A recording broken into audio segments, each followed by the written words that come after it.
मेरी मौत की खबर आग की तरह फैली थी। उसी रात, उसी शहर में, उसी घर में जिसमें मैं 8 साल से रहती आई थी। लोगों ने कहा बहुत बुरी मौत थी, आग में जल गई बेचारी, कितनी तकलीफ हुई होगी। किसी ने नहीं सोचा कि वो औरत जिंदा भी हो सकती है। वो औरत मैं थी। उस रात बारिश की आवाज में एक अजीब सी जिद थी, जैसे वो खिड़की के पुराने शीशों को तोड़कर अंदर आना चाहती हो। पानी की बूंदें कांच पर इस तरह फिसल रही थी जैसे कोई अदृश्य उंगलियां बाहर से रास्ता ढूंढ रही हों। धीरे धीरे, थमी हुई पर मुस्तैद। कमरे के भीतर लैंप की रोशनी पीली और थकी हुई सी थी। वो उस किस्म की बेदम रोशनी थी जो मेज पर रखी किताबों के पन्नों को तो छूती थी, पर कमरे के अंधेरे को काटने की उसमें हिम्मत नहीं थी। बस एक धुंधला सा घेरा था और उस घेरे के बाहर सब कुछ खामोश कालापन था। मैं वहीं बैठी थी, डायरी के कोरे पन्ने को ताकती हुई। हाथ में थमी कलम की स्याही सूखने लगी थी, पर लफ्ज़ सहन से कागज तक का सफर तय ही नहीं कर पा रहे थे। कभी कभी दिल के अंदर का शोर इतना ज्यादा होता है कि शब्द छोटे पड़ जाते हैं। वो एक बेनाम सी घुटन थी जो सीने में धड़कती तो थी, पर जिसे कोई शक्ल देना मुमकिन नहीं था। मेरा नाम सीमा ओबरॉय था, 31 साल की उम्र, और इस शहर के एक ऐसे आलीशान बंगले की मालकिन जहाँ की दीवारों में नमी से ज्यादा तन्हाई बसी थी। 8 साल हो गए थे इस घर में। इन 8 सालों में मैंने मुस्कुराना कम और चुप रहना ज्यादा सीखा था।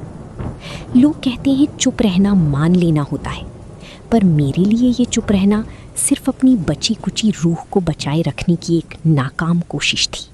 विक्रम आज फिर किसी ज़रूरी मीटिंग का हवाला देकर निकल गया था। कोट पहनते वक्त उसने आईने में खुद को देखा था, मुझे नहीं।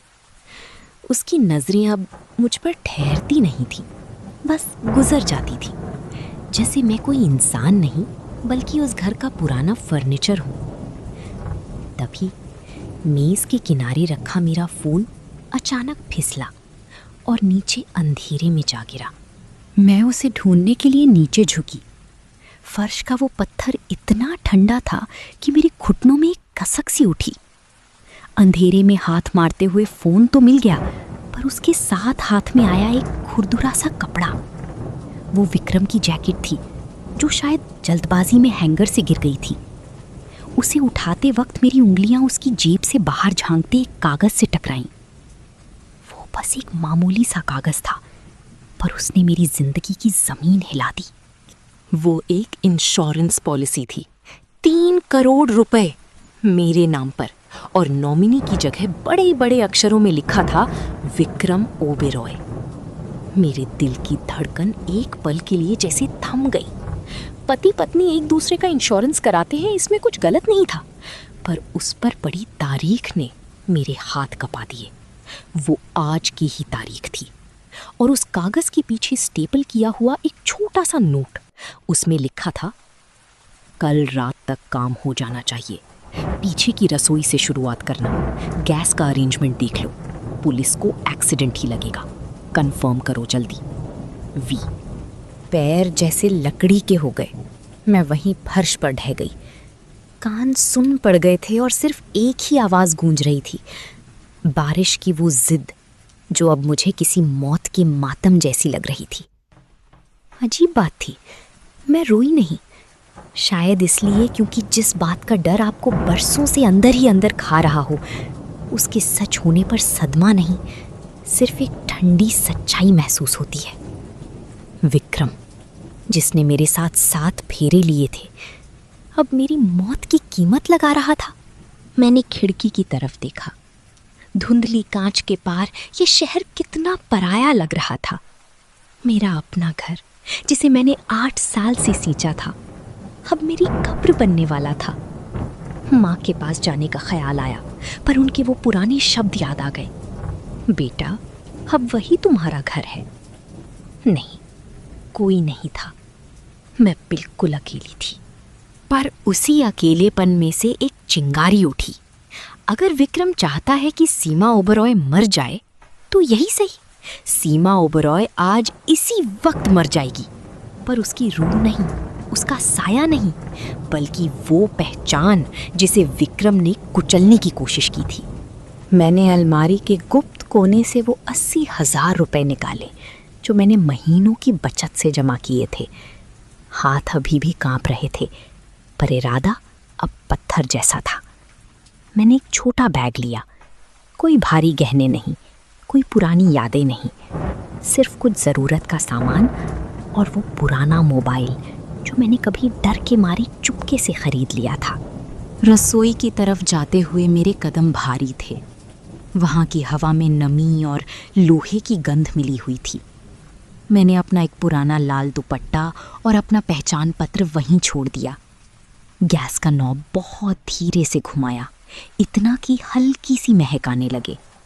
ये सब एक खेल जैसा लग रहा था, एक ऐसा खेल जिसका अंत मुझे नहीं पता था। मैं पिछले दरवाजे से बाहर निकल आई। बारिश ने मुझे पूरी तरह भिगो दिया, पर उस ठंडक में भी मुझे एक अजीब सी आग महसूस हो रही थी। मैंने पुरानी गैराज की गाड़ी स्टार्ट की। इंजन ने एक बार दम तोड़ा, फिर चीख कर जाग उठा। मैंने पीछे मुड़कर उस घर को नहीं देखा। अगर देख लेती तो शायद वो 8 साल की ममता मुझे बांध लेती। गाड़ी की हेडलाइट्स अंधेरे को चीरती हुई आगे बढ़ रही थी। रेडियो पर कोई धीमा सा संगीत बज रहा था जो उस रात के सन्नाटे को और भी डरावना बना रहा था।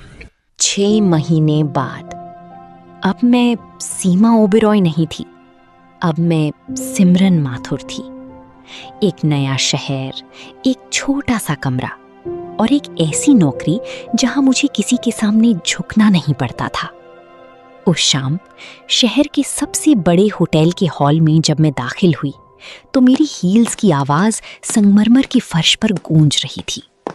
सामने विक्रम खड़ा था, हाथ में शराब का ग्लास लिए और अपनी मशहूर दुखद मुस्कान बिखेरते हुए। वो लोगों को बता रहा था कि उसने अपनी पत्नी को कैसे खोया।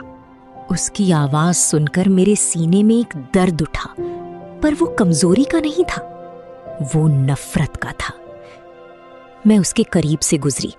उसकी परफ्यूम की वही पुरानी खुशबू मेरी नसों में जहर की तरह दौड़ी। वो पल भर के लिए रुका, जैसे उसे कोई पुरानी आहट सुनाई दी हो। उसने मुड़कर देखा, पर उसे वहां सिमरन माथुर दिखी, एक अजनबी, एक आत्मविश्वास से भरी औरत। मैंने मन ही मन कहा, यह सिर्फ शुरुआत है विक्रम। तुमने सोचा था कहानी खत्म हो गई, पर मैंने तो अभी पहला पन्ना पलटा है। हॉल की पीली रोशनी में मेरा अक्स खिड़की के कांच पर उभरा। बाहर अब बारिश नहीं थी, पर मेरे अंदर एक तूफान पल रहा था।